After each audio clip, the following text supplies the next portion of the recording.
podcast Dermcast Melanin, dipersembahkan oleh Residen Dermatologi dan Venerologi Fakultas Kedokteran Universitas 11 Maret Surakarta dan Rumah Sakit Umum Daerah Dr. Muwardi Surakarta. Episode kali ini merupakan episode spesial karena berkaitan dengan Hari AIDS Nasional, yaitu pada tanggal 1 Desember 2021. Dengan saya Stella sebagai host hari ini dan narasumber yaitu Dr. Amarilis Murastami, spesialis kulit dan kelamin. Halo dokter. Halo sahabat Melanin semua. Apa kabarnya hari ini dokter? Alhamdulillah baik, sehat. Alhamdulillah. Dokter berkenan hadir di sini nggak dokter? Pada podcast hari ini, Dr. Amarilis Murastami, spesialis kulit dan kelamin, merupakan salah satu staf pengajar di program pendidikan dokter spesialis di Departemen Dermatologi dan Venerologi Fakultas Kedokteran Universitas 11 Maret. Beliau berpraktek di salah satu klinik ternama di Solo, yaitu MM Klinik dan juga Rumah Sakit Universitas 11 Maret. Pada podcast kali ini, beliau akan share sekilas informasi tentang HIV/AIDS, apa itu HIV/AIDS, juga bagaimana penularannya, gejalanya, juga pengobatannya. Pada podcast kali ini, kita kedatangan tamu spesial, yaitu Bapak Ahmad Sulistyo. Boleh disapa dulu Bapak, sahabatnya. Halo sahabat Melanin. Ya, Bapak Ahmad Sulistyo merupakan survivor yang telah berjuang melawan penyakit HIV/AIDS selama 13 tahun. Gitu Pak? Iya betul. Ya Bapak Ahmad ini bergerak sebagai ketua kelompok dukungan sebaya ya Pak ya, yang memberi dukungan, support kepada penderita HIV/AIDS. Terima kasih Bapak Ahmad sudah berkenan hadir di sini, jauh-jauh dari Wonogiri ya Pak ya, datang ke Jebres Surakarta di Rumah Sakit Dr. Muwardi. Nah, tema kali ini adalah mengenai alur pengobatan HIV/AIDS. Tapi sebelum kita membahas tentang alur pengobatan HIV/AIDS, kita akan mengundang Dr. Amarilis Murastami, spesialis kulit dan kelamin, untuk membahas sekilas informasi tentang HIV/AIDS. Monggo kepada Dr. Amarilis dapat membagikan sedikit ilmu tentang HIV/AIDS. Oke, terima kasih Dr. Stella. Jadi begini ya, AIDS itu adalah singkatan dari Acquired Immune Deficiency Syndrome. Jadi AIDS itu merupakan kumpulan gejala penyakit akibat menurunnya sistem kekebalan tubuh karena virus. Nah, virusnya sendiri disebut HIV. Gitu. Jadi HIV adalah Human Immunodeficiency Virus gitu ya. Nah, sedangkan kalau orang yang menderita atau terjangkit virus HIV dan AIDS atau AIDS gitu ya, sudah masuk ke stadium AIDS, itu disebut ODA ya Pak ya? Iya betul. Disebut ODA, seperti itu. Oh, jadi AIDS itu disebabkan oleh virus yang menyerang kekebalan tubuh Ya, dokter. ya benar. Nah, sebenarnya untuk gejala awalnya seperti apa sih dokter kalau yang menderita AIDS ini? Nah, gejala umum dari HIV AIDS gitu, itu memang berdasarkan stadium ya. Jadi pada awal-awal kita terjangkit virus HIV itu hampir tidak ada gejala yang muncul gitu.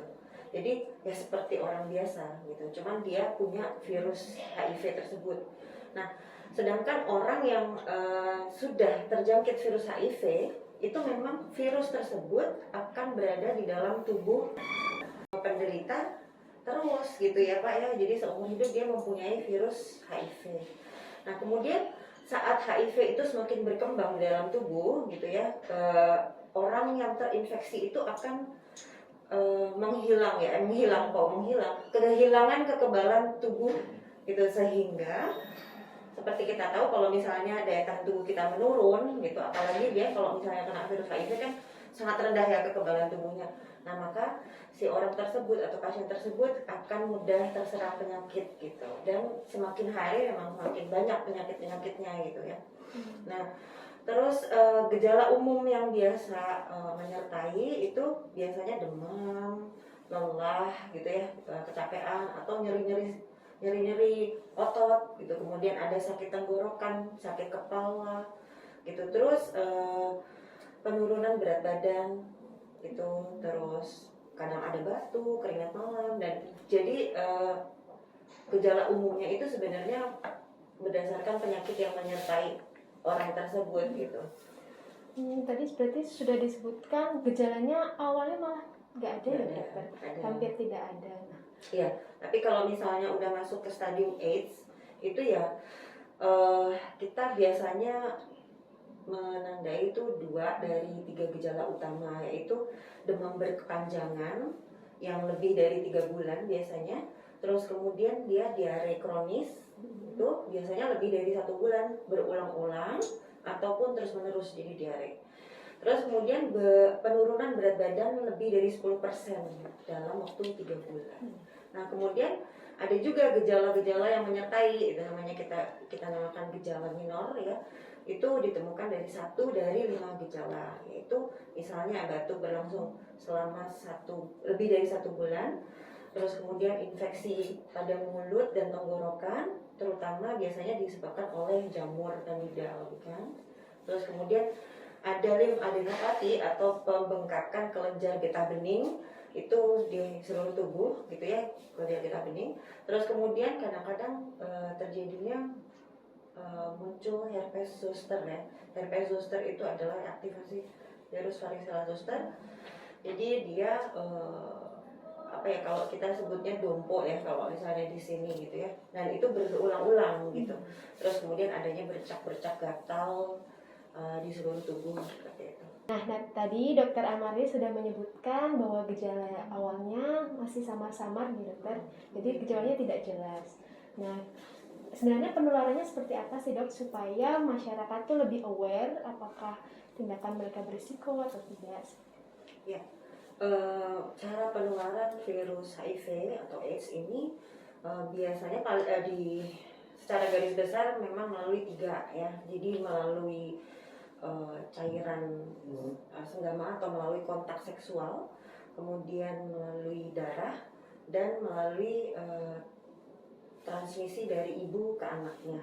Itu jadi misalnya kontak seksual itu juga bisa secara heteroseksual gitu ya. Terus kemudian heteroseksual tuh laki-laki dan perempuan yang secara normal. Kemudian homoseksual yaitu sesama jenis ataupun bisexual gitu. Jadi biseksual itu ya bisa dengan cowok, bisa dengan cewek gitu lah ya. Nah, apabila bersenggama, jadi berhubungan seksual itu akan membuat ada air mani, kemudian cairan vagina atau darah ya, misalnya melalui gesekan antara alat kelamin itu bisa transfer dari orang yang terjangkit virus HIV masuk ke aliran masuk ke aliran darah orang yang belum terinfeksi itu. Jadi yang berikutnya melalui kontak darah. Ini misalnya melalui transfusi gitu, terus kemudian penggunaan jarum-jarum suntik. Misalnya pemakaian narkoba, terus kemudian tato gitu yang tentunya memang tidak steril gitu. Terus akupuntur itu juga bisa gitu, tindik kan sekarang sudah umum ya di masyarakat gitu. Nah, ini misalnya tukar menukar atau transfusi kebetulan si pendonor itu terjangkit virus HIV, kemudian kita transfusi ya otomatis terjangkit. Nah kemudian berikutnya adalah proses transmisi dari ibu ke anak. Ini misalnya dengan proses persalinan itu ataupun dengan pemberian ASI pada anak gitu, jadi bisa terjangkit virus HIV tersebut. Ya dok, kalau misalkan kita berjabat tangan, berpelukan dengan Oda, itu menular nggak sih dok? Enggak, kontak sosial itu tidak menularkan HIV. Misalnya kita berjabat tangan, berciuman, kemudian misalnya penggunaan toilet bersama gitu ya, di toilet umum gitu, atau makan minum bareng gitu, atau berjabat tangan, duduk bareng, pemakaian handphone dan lain sebagainya tidak menularkan. Jadi sahabat Melanin, kita tidak perlu menghindari orang dengan HIV/AIDS karena memang kalau kontak sosial itu tidak menular. Jadi tidak perlu takut, justru kita harus memberi support dan dukungan nih. Gitu nih Pak. Nah dokter, karena memang tentunya mereka juga nggak mau ya Iya. kenapa jadi Harus merangkul ya Pak ya. Iya, betul. Nah, kalau kita sudah tahu nih tindakan apa saja yang beresiko, nah apa yang perlu kita lakukan? Kita perlu screening tidak? Nah, jadi kalau misalnya kalau bagaimana sih kita mengetahui terinfeksi HIV gitu, dan kalau misalnya udah terinfeksi HIV itu gimana kan mesti gitu. Jadi apabila seseorang itu istilahnya datang ke kita gitu ya, misalnya kita curigai bahwa ini akan ini terjangkit virus HIV gitu, jadi kita akan mengadakan namanya voluntary counseling dan testing, jadi namanya VCT gitu. Setelah di VCT itu nanti kalau misalnya terdeteksi virus HIV, jadi dikatakan dia positif HIV, itu nanti akan berobat gitu ya secara teratur gitu ke dokter, dan biasanya akan kita berikan obat antiretroviral atau ARV, dan ini memang disediakan dari rumah sakit dan pemerintah secara gratis gitu.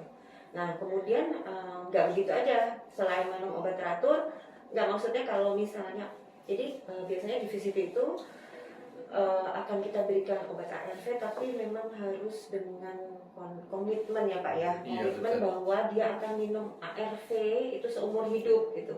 Jadi kalau misalnya orang itu sudah komit, maka kita akan berikan ARV gitu.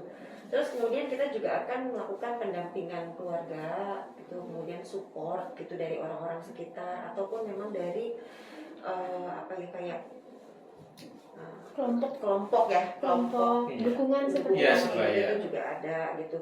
Nah kemudian kita juga akan bisa tes pada ibu hamil kayak gitu, terus pengobatan pada ibu hamil itu untuk mencegah penularan dari ibu hamil tersebut dengan HIV ke bayinya, seperti itu. Jadi untuk kelompok yang beresiko bisa ya dok screening di puskesmas, jadi tidak perlu jauh-jauh, yang Ya, terdekat sebenarnya- di rumah aja bisa ya dok? Iya, biasanya itu kita misalnya ada orang datang ke kita gitu, jadi kita akan mengarahkan untuk tes untuk virus HIV tersebut. Nah kalau misalnya hasilnya ada, kita akan kasihkan ke klinik VCT gitu.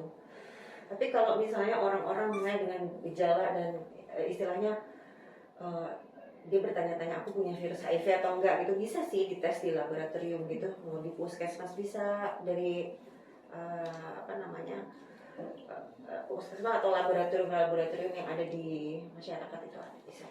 Jadi untuk screen HIV saat ini tidak sulit nih dokter. Jadi bisa di mana saja, kapan saja.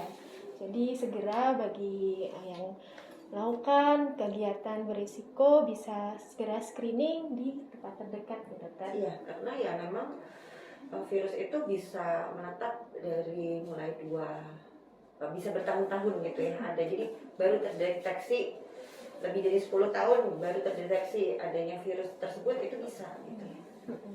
Karena ada masa dormannya Iya, ya dokter ya. Ada Yang masa tidak jendela jendela periodnya. period. Itu Iya. period ya. Nah itu tidak terdeteksi dulu, akhirnya baru terdeteksi setelah memulai. Bertahun-tahun. Iya. Nah sekarang kita mau tanya-tanya kepada Pak Ahmad nih. Iya. Bapak Ahmad mungkin bersedia menceritakan bagaimana dulu awalnya Bapak bisa terdiagnosa B20 atau HIV AIDS ini. Iya. Kebetulan saya dulu 97 ya. Nah, itu saya kebetulan tinggal di Malang, kebetulan tinggal di Malang dan sempat kuliah di sana. Sempat kuliah di sana sampai lulus tahun 97, dan kebetulan sering sakit-sakitan. Gejala umumnya demam, terus kulit gatal-gatal. Nah, jadi kita sempat juga ke konsultasi ke dokter spesialis kulit juga waktu itu, katanya katanya ada alergi gitu, katanya dan kita kan nggak tahu istilahnya. Makanya kita kan belum terbuka, waktu itu kan kita kan belum terbuka. Akhirnya kejadiannya terus menerus sampai tahun 2008 itu parah-parahnya itu kondisi badan semakin semakin Badannya juga turun. Iya, terus sampai itu timbul apa yang namanya sariawan. Timbul sariawan yang apa itu di mulut itu muncul jamur atau kandidiasis ya, atau itu sampai di dalam rongga mulut itu putih, pokoknya putih. Jadi ya akhirnya setelah kita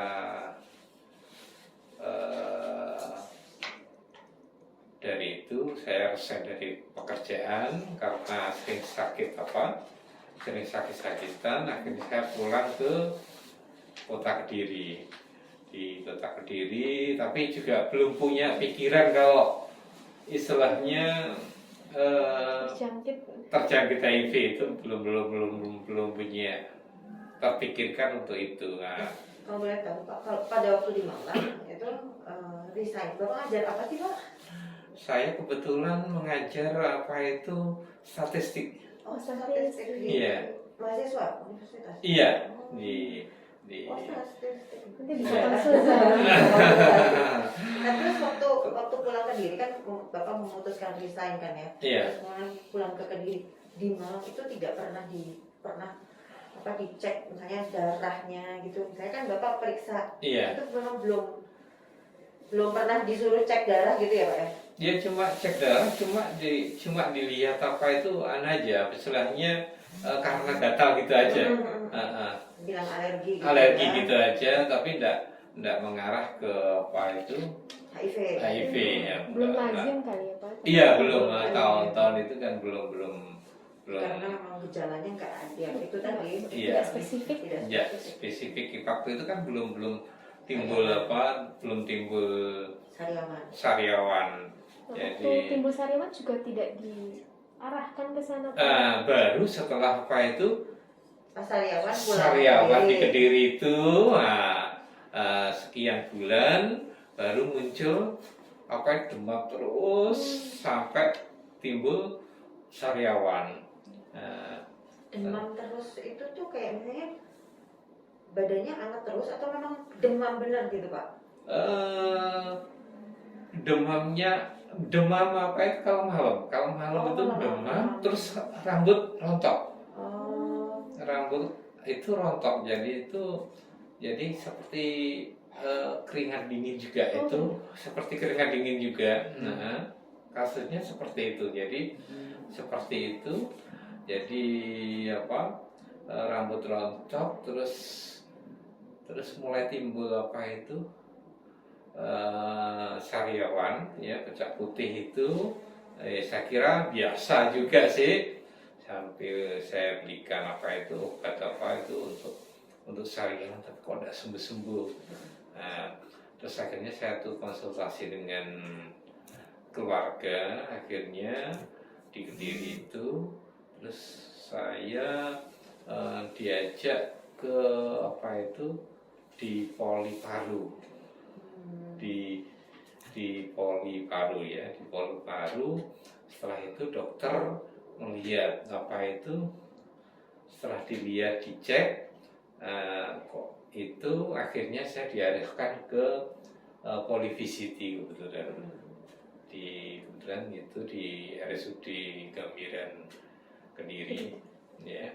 Jadi setelah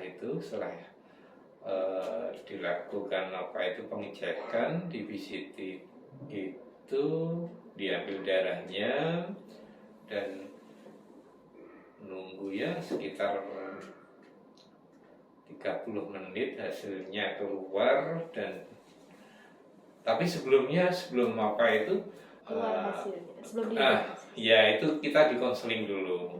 Biasanya di apa itu kita dikonseling dulu, pernah ngapain aja, pernah ada apa, sambil menunggu apa itu hasilnya. hasil labnya itu, setelah selesai, terus nanti apakah keluarga boleh mendampingi enggak. Jadi kita memang pendampingannya seperti itu, jadi betul-betul apa itu ditanya mendetail. Akhirnya saya oke, nggak ada masalah, mau ya memang biar semua biar tahu, jadi lebih nyaman dan enak. Akhirnya kebetulan setelah saya nunggu hampir 1 jam, akhirnya hasil lab apa itu selesai, dan saya dikasih informasi bahwa saya HIV positif. Usia berapa tahun Pak waktu itu? Itu kalau nggak salah saya kelahiran tahun 70 ya, kelahiran 70. 2008. Ya, 2008. Berarti 32 tahun. Iya. Usia 3 bulan. Saat itu sudah menikah? Belum, sampai sekarang saya belum menikah. Oh. Jadi sampai sekarang saya belum menikah. Jadi saya sampai sekarang memutuskan tidak untuk, ya kepingin sih sebetulnya untuk apa? Untuk berkeluarga, tapi saya masih belum berniat untuk itu. Dan kebetulan waktu itu setelah didiagnosa bahwa saya positif, akhirnya kita apa itu ya, sebelum pengobatan kita memang kan ya medis kita berusaha. Biasanya kan kalau orang apa ya, orang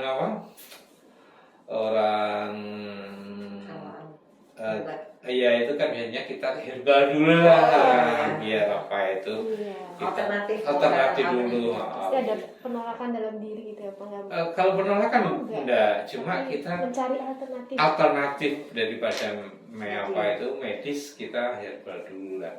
Tapi setelah sekian bulan, hampir 3 bulan kok enggak ada perubahan, akhirnya kita kembali secara medis, jadi pengobatannya, jadi seperti itu. Tapi pada saat pertama di klinik VCT terus Bapak mengetahui hasilnya positif gitu, memang sudah disarankan untuk ARV atau enggak? Maksudnya ditawarin pengobatan langsung gitu atau sudah positif terus gimana Bapak? Jadi kebetulan waktu itu kita waktu dikasih tahu bahwa saya positif, alternatifnya harus pengobatan seumur hidup. Dia bilangnya apa itu? Ya konselingnya apa itu bilangnya harus minum apa itu pengobatan seumur hidup. Terus Bapak enggak deh gitu. Enggak deh dulu, saya bilangnya enggak. Iya, cari alternatif dulu. Masa sih kok seumur hidup kemungkinan bisa bisa sembuh dengan herbal atau gimana, saya pikir itu. Tapi faktanya juga nggak bisa. Akhirnya saya kembali lagi ke pengobatan, dan setelah pengobatan dan alhamdulillah selama pengobatan itu sariawan saya juga hilang kebetulan. Memang dalam pengobatan tidak langsung ARV ya. Enggak langsung ARV. Jadi kita dikasih antibiotik dulu. Jadi selama 2 minggu. Selama 2 minggu kebetulan kita dikasih antibiotik Cotrimoxazole itu. Nah, sebabnya itu hampir sama dengan efek sampingnya kan, cuma memang dalam terapi itu memang kita terjadi di kulit juga memang ruam-ruam terjadi alergi. Bapak suka terjadi alergi gitu nggak sih? Enggak, di kulit ruam-ruam gosong gitu ya. Iya, ruam-ruam itu, jadi seperti itu. Jadi setelah kita pengobatan selama 2 minggu baru dikasih ARV. Yang kebetulan setelah dikasih ARV, pengobatan pertama itu biasanya kan orang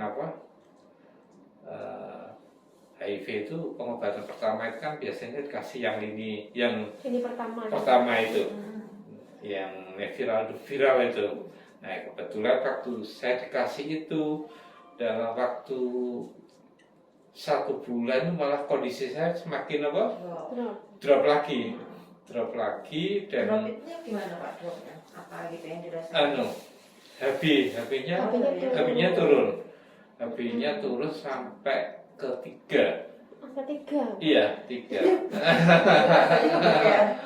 Kayak angkot.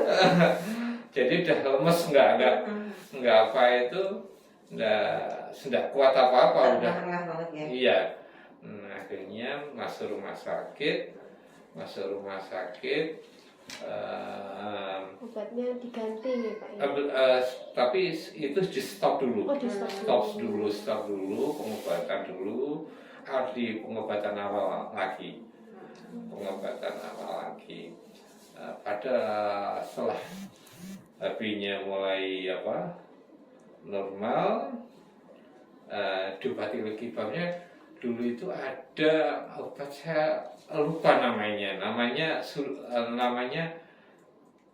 lupa, disofordin atau apa, saya tuh lupa namanya, pokoknya kecil. Tapi setelah itu juga kondisinya drop lagi. Tapi itu waktu itu saya sudah pindah ke sini, sudah pindah di jadi saya itu di pengobatan di di Rumah Sakit Ngawilan Kediri itu cuma sekitar 2 bulan. 2 bulan. Setelah itu saya dirujuk di mana? Di Muat di sini ya. Di Muat di sini, pengobatan saya di di sini. Terus dicoba obat lagi. Kalau tidak salah Varapin sama disofordin, kalau tidak salah saya dapatnya obat kecil-kecil itu. Tapi juga drop lagi. Tahun berapa itu Pak? Itu tahun 2010 saya drop lagi, bahkan sempat masih menunggu di tempat pendaftaran sampai pingsan. Saya tidak teringat apa-apa, tahu-tahu sudah di bangsal.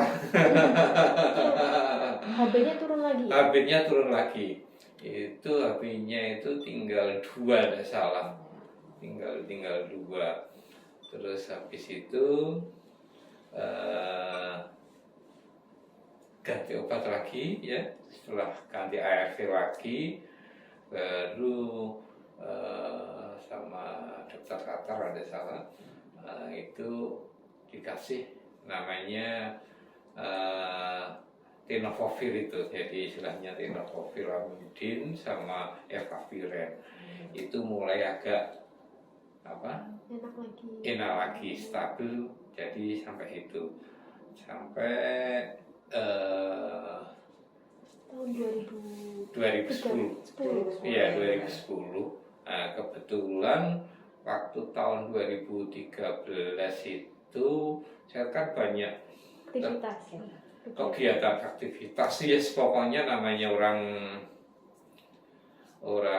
istilahnya orang baru banyak kegiatan aktivitas. Kebetulan setelah saya ada kegiatan pelatihan dan workshop di di Semarang itu selama 1 minggu, itu kemungkinan kecapean selama 1 minggu. Jadi saya pulang dari pelatihan langsung ngedrop lagi dan badan bengkak semua. Belum sampai pulang ke rumah, langsung masuk Muawati, hampir 1 bulan dirawat sampai juga tambah darah juga, HB-nya juga drop lagi, dan itu sempat saya tuh lumpuh selama 1 tahun. Lumpuhnya gimana Pak? Ya nggak bisa jalan. Oh, Jadi nggak bisa jalan, jadi tangan juga digerakkan susah. Jadi Nggak ada tenaga gitu. jadi lumpuh. Jadi setelah kalau tidak salah, kalau tidak 3 hari atau 4 hari di bangsa itu, saya tahu-tahu itu jatuh dari dari tempat tidur. Saya pikir kan saya mau ke belakang, mau ke toilet. Saya tahu-tahu udah seperti lemes, pokoknya sudah lemes. Ya itu akhirnya dengan banyak pemeriksaan lab, bahkan dilihat ada pembukaan jantung juga. Akhirnya pengobatan kita selama 1 bulan karena tidak ada perubahan, akhirnya kita pulang. Jadi ya selama 1 tahun kita dirawat di rumah, tapi dengan tetap obat yang dikasih yang ARV. Iya, ARV yang itu. Jadi alhamdulillah pada awal tahun 2014, ya namanya musisat, saya itu kok tahu-tahu kok badan saya bisa Bisa diangkat lah. ya saya angkat, terus saya turun itu kok bisa, tapi meskipun agak Oleng. oleng itu ya itu akhirnya sampai sekarang ini jadi seperti itu. Dan sampai sekarang obatnya masih sama Pak dari Masih awal? sama, jadi masih sama. Cuma memang kebetulan karena terlalu seringnya berganti-ganti obat, jadi akhirnya mempengaruhi pada CD4 saya. CD4 saya tidak bisa naik secara drastis. Biasanya kan orang kalau penderita HIV itu kan biasanya selama pengobatan 6 bulan 1 tahun kan gitu kan, biasanya kalau terapinya berhasil itu kan bisa CD4-nya bisa naik. Tapi sampai saya itu baru CD4 saya itu di atas normal. Makanya kan orang normal penderita HIV itu kan harus misalnya itu kan di atas 250. Nah, saya itu pada tahun 2019 itu baru bisa normal. Naiknya sedikit sampai dokter setelahnya bingung juga mau dikasihkan ke lini 2 juga takut juga dengan kondisi saya yang nanti nggak stabil, mendingan drop, mendingan dipertahankan obat yang lini 1 aja ini dipertahankan sampai ya alhamdulillah pada tahun 2019 saya menggunakan TLE itu. Jadi kebetulan tenofovir, lamivudine, dan efavirenz. Jadi seperti itu, kebetulan akhirnya naik. Tapi sebetulnya tahun 2017 saya waktu tes viral itu sudah undetect juga. Iya. Tidak terdeteksi. Iya, tidak terdeteksi virusnya. Bapak kan HB-nya itu kan selalu drop ya Pak ya. Iya. Nah itu juga selalu ditransfusi darah ya Pak ya. Iya betul. Gitu terus berarti Bapak bolak-balik ya ditransfusi terus Iya. kemudian masuk rumah sakitnya berapa kali Pak? Kebetulan saya masuk rumah sakit itu kalau tidak salah sekitar 4 kali. Maksudnya 4 kali yang transfusi darah aja. Itu di Kediri 1 kali, di Wonogiri kebetulan di rumah sakit Amal Sehat itu 1 kali, dan di rumah sakit Muwarti ini 2 kali. Jadi sempat waktu di rumah sakit Wonogiri itu kebetulan golongan darah saya itu kan itu kan susah. Iya, itu susah carinya juga. Akhirnya mereka tidak sanggup. Akhirnya dengan kondisi masih belum belum apa stabilnya B-nya, saya akhirnya dirujuk di Muwardi, jadi seperti itu. Terus tadi Bapak pun bilangnya bahwa banyak aktivitas yang menyebabkan akhirnya drop. Iya. Sebenarnya aktivitas itu kan Bapak sudah resign ya berarti kan? Jadi Udah. Saya resign tahun 2006 sudah resign dari pekerjaan. Nah terus aktivitasnya apa Pak yang menyebabkan Bapak itu sampai drop gitu? Iya, kebetulan kami kan apa itu istilahnya kami mendampingi pada tahun 2012 itu kan saya istilahnya gampangnya terpilih jadi ketua apa itu ketua kelompok dukungan sebaya. Ya. Jadi pas, nah itu kan aktivitasnya memang aktivitas kayak kelompok ini ya Pak ya? Iya. Oda Betul lah. Nah itu tuh Bapak tahu komunitas tersebut itu tuh pada saat VCT itu pas Iya, VCT betul. awal itu langsung Iya. dikenalin gitu ya? Iya. Kebetulan awalnya itu kan kita istilahnya saya gabungnya di Solo. Kebetulannya gabungnya di Solo. Kebetulan di Solo, sebabnya kan waktu itu kan di Wonogiri kan belum ada Polivisiti kan belum ada.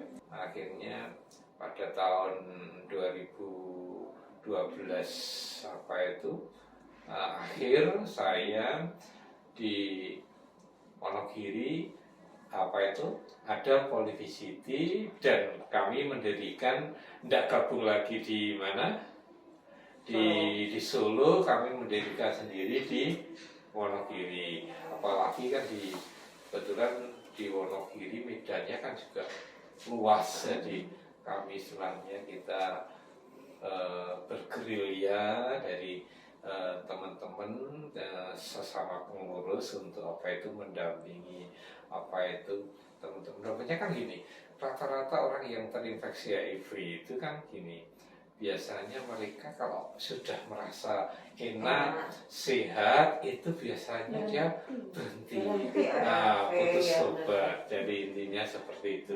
Jadi kita istilahnya mendatangi homisid ya, mendatangi. Homisid satu-satu. Iya, betul. Saya capek.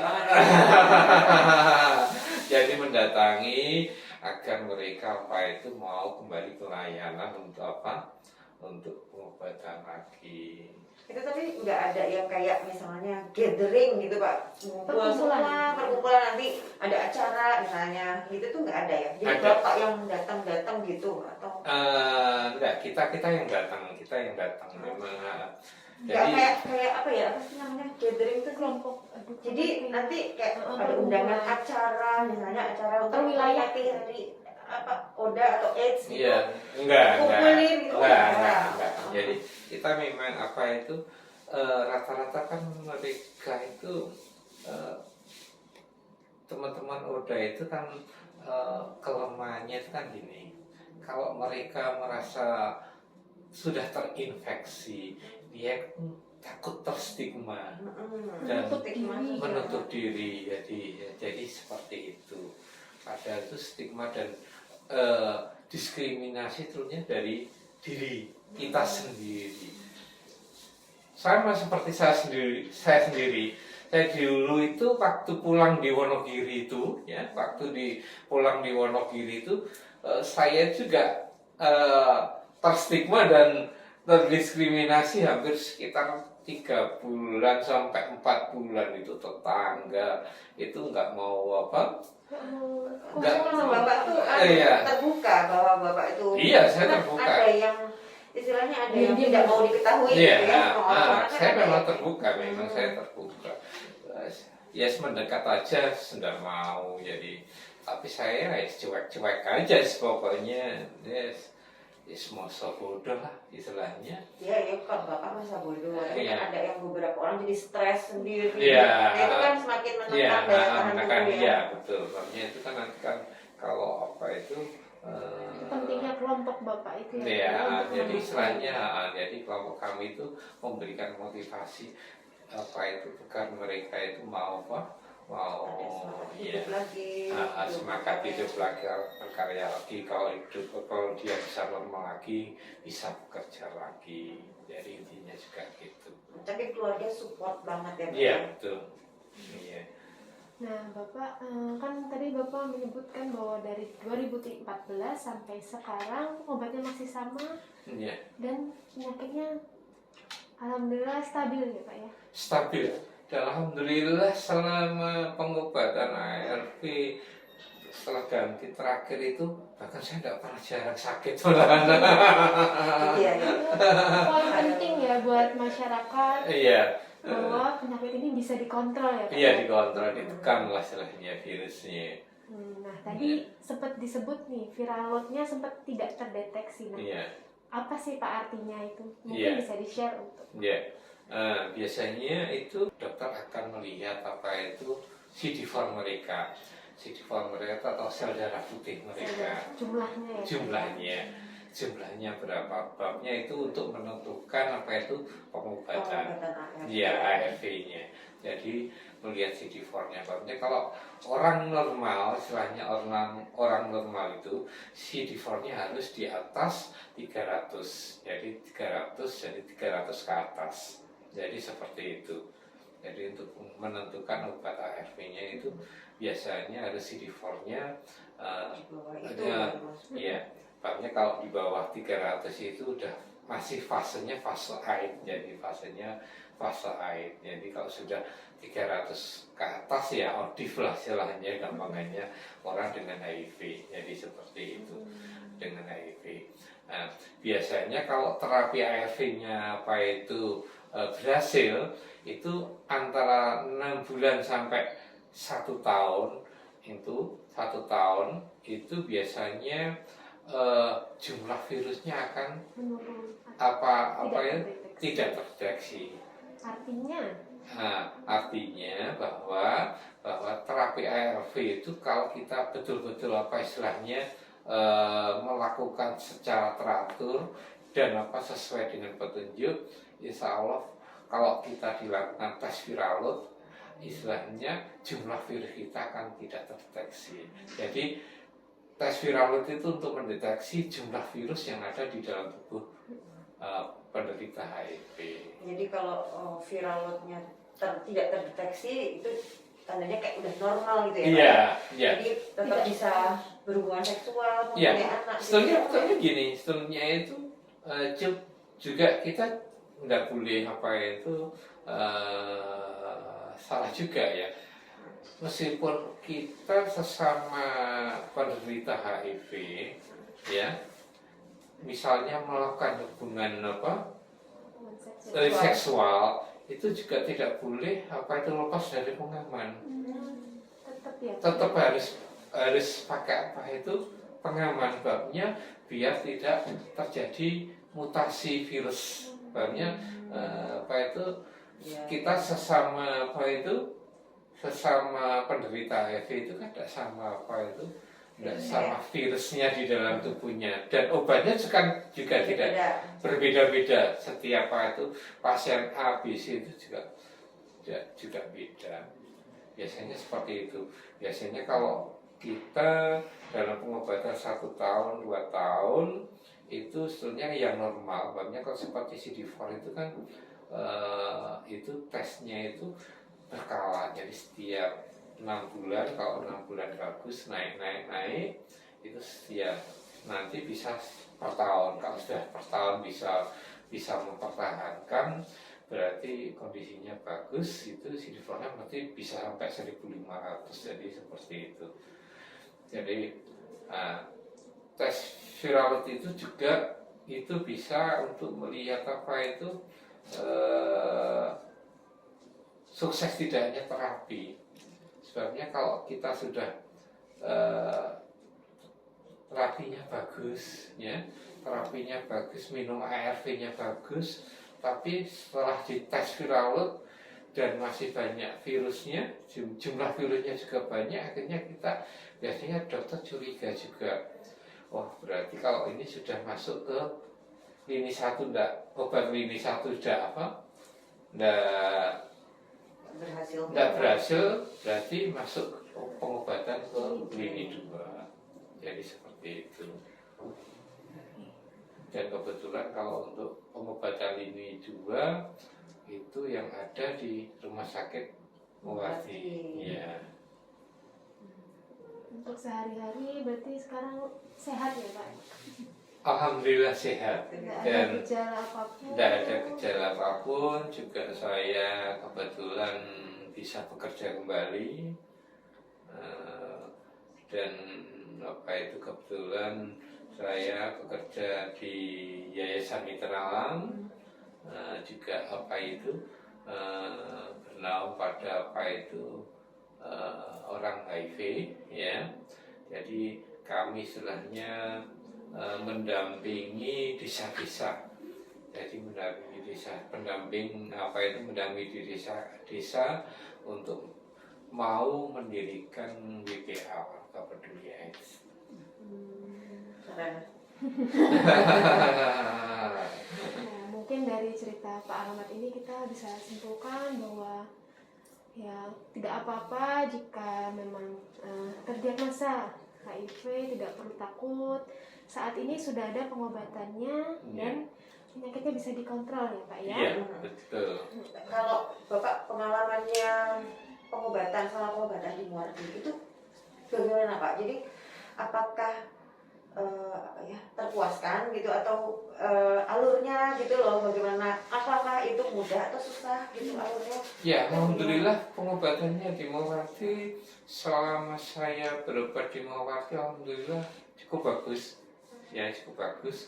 Jadi mulai pengobatan awal 2000 apa itu 10 sampai sekarang detik ini itu sangat bagus sekali. Jadi itu dan kebetulan apa itu perawat yang di Poli VCT-nya juga bagus-bagus semua, istilahnya Ya, merangkul ya, Pak, ya. merangkul. Jadi istilahnya tidak ada istilahnya diskriminasi terhadap pasien, dan justru mereka banyak mengingatkan pasien juga. Jadi itu ya karena memang apa itu tujuannya kan itu. Jadi tujuannya seperti itu. Dan untuk alur apa itu alur pengobatan di sini juga sekarang lebih dipermudah ya.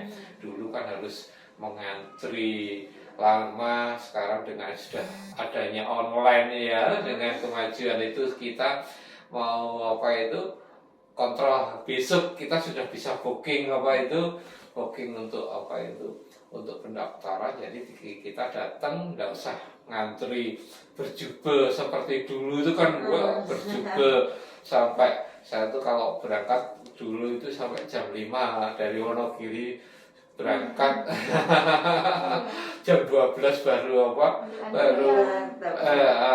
sekarang datang sudah tinggal tombol komputer sudah keluar barcode kita seperti itu. Dari vaskes pertama itu dari Wonogirinya juga mudah ya Pak ya untuk akses ke Muardinya. Jadi dibantu. Jadi kita kebetulan kan saya sendiri kan pakai BPJS ya, BPJS. Jadi setiap itu setiap 3 bulan sekali kan harus rujuk balik. Jadi juga kita di pelayanan puskesmas, jadi kita langsung dilayani dengan bagus. Syukur ya Pak ya, Ya, alhamdulillah ya, enaknya. Sama sekali tidak keluar biaya ya Pak ya? Tidak ada.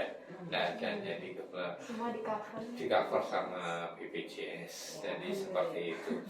Apalagi dengan kebijaksanaan pemerintah itu semakin hari kan semakin mendukung masyarakat. Apalagi sekarang kan tes HIV di setiap puskesmas juga sudah tersedia dan gratis. Jadi tidak bayar.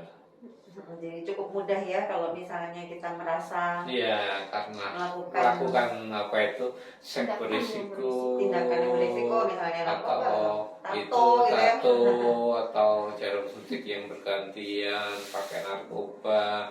Kalau ingin melakukan swabnya di puskesmas saja di sekitar sudah bisa. Jadi tidak perlu harus ke rumah sakit besar, di setiap puskesmas bisa. Oh iya, syukur. Itu ya Pak ya. Ya mungkin cukup ya Pak untuk sharingnya pada hari ini. Terima kasih. sudah bersedia cerita pengalaman Bapak kepada sahabat Melanin. Nah, mungkin Bapak ada pesan-pesan untuk sahabat Melanin dan penonton podcast kita hari ini. Ya, saya berpesan pada masyarakat umumnya bahwa satu, hindari untuk melakukan istilahnya seperti pepatah kita itu istilahnya ABCD ya. Iya, ya absen itu istilahnya absensia, istilahnya berpuasalah bagi mereka yang belum punya pasangan. Jadi ya Setia pada satu pasangan. Iya. Terus B-nya beautiful itu istilahnya, itu biasanya. Jadi istilahnya kalau memang terpaksa harus menggunakan kondom, jadi istilahnya seperti itu. Jadi memang kita sebabnya kita kan nggak tahu. Jadi virus HIV itu nggak bisa dilihat itu secara kasat mata. Sebabnya kita mau jadi kita intinya seperti itu. Jadi kita menghindari untuk melakukan istilahnya perilaku tindakan yang berisiko. Jadi seperti itu. Oke, terima kasih Bapak untuk pesan-pesannya untuk seluruh sahabat Melanin. Mungkin kita simpulkan saja untuk podcast hari ini, Dokter. Ya, mungkin Dokter mau menyampaikan pesan-pesan. Jadi untuk upaya pencegahan penularan virus HIV ini di masyarakat itu memang dimulai dari keluarga, itu juga pendekatan agama, kemudian ketahanan keluarga gitu, terus pendidikan seks gitu ya, pendidikan yang pemberdayaan remaja gitu. Jadi memang harus mengetahui lah ya pendidikan seks itu dari dini gitu ya. Terus kemudian pada generasi muda terutamanya yang memang lagi aktif-aktifnya gitu, terus pengen explore segala macam gitu ya, gitu. Please say no to drugs gitu, atau dan free sex. Sebenarnya kalau misalnya itu safe sex ya gitu. Nah, dan seperti yang dikatakan oleh Pak Ahmad tadi, ini kita tuh bisa A, B, C, D, E gitu ya. Jadi A itu abstinensia, jadi tidak melakukan hubungan seksual, terutama misalnya bila pasangannya jauh gitu ya. Gitu. Terus kemudian tidak melakukan hubungan seksual kalau misalnya belum punya pasangan gitu ya. Terus B-nya adalah be faithful, yaitu setia. Setia pada pasangan. Nah, setia pada pasangan, tidak berganti-ganti pasangan maksudnya gitu. Terus kemudian C adalah kondom. Gitu. Jadi memakai kondom saat melakukan hubungan seksual yang terutama yang beresiko gitu ya. Jadi safe sex itu. Terus kemudian drugs, D-nya drugs itu tidak mengkonsumsi obat-obatan atau narkoba gitu. Terus kemudian E-nya adalah education gitu. Jadi aktif, sebenarnya kita juga bisa tuh mencari informasi-informasi yang benar mengenai HIV ataupun mengenai AIDS tersebut gitu ya. Itu aja sih. Siap. Oke, jadi tambahan itu untuk saya tambahan untuk apalagi gini, untuk HIV ini sekarang lagi trennya untuk penderita LSL. Iya benar Bapak. Ya, jadi tidak cuma itu aja. Sekarang LSL trennya juga semakin meningkat. Farmnya. Jadi saya mohon bagi yang punya keluarga yang dulunya kita istilahnya takut kalau punya anak perempuan dijaga, tapi sekarang juga harus takut kalau punya anak laki-laki. Jadi untuk LSL itu adalah pasangan sesama jenis. Iya, laki-laki saya ke laki-laki. Sudah mulai terbuka ya Pak. Iya, sudah mulai terbuka. Sekarang sudah grup-grup itu kan. Iya. Oke, sahabat Melanin, saat ini kita sudah berada di penghujung acara. Kembali saya mengucapkan terima kasih kepada Dr. Amarilis Murastami, spesialis kulit dan kelamin, atas ketersediaannya memberikan informasi, men-sharing ilmu tentang HIV/AIDS. Dan terutama terima kasih kepada Bapak Ahmad Sulistyo yang sudah melakukan pengabdian masyarakat menjadi ketua kelompok dukungan sebaya, memberikan motivasi dan dukungan kepada penderita HIV/AIDS. Dan sudah jauh-jauh ke sini Bapak untuk sharing bersama sahabat Melanin tentang perjalanan pengobatan HIV/AIDS nih Pak. Nah, semoga podcast ini dapat bermanfaat dan untuk seluruh masyarakat supaya tidak lagi takut untuk melakukan screening maupun pengobatan, bisa ke puskesmas terdekat, ke klinik terdekat maupun ke rumah sakit. Jadi sudah tidak perlu cemas lagi karena HIV/AIDS ini dapat terkontrol dan bisa dihindari penularannya Pak ya. Sekian dari saya Stella, mohon maaf apabila ada salah kata kepada Bapak Ahmad, kepada Bapak Dr. Amarilis. Semoga bisa ketemu lagi di lain kesempatan, dan untuk yang suka dengan video ini dapat melakukan share, like, dan subscribe. Terima kasih. Selamat pagi. Dadah. Dadah.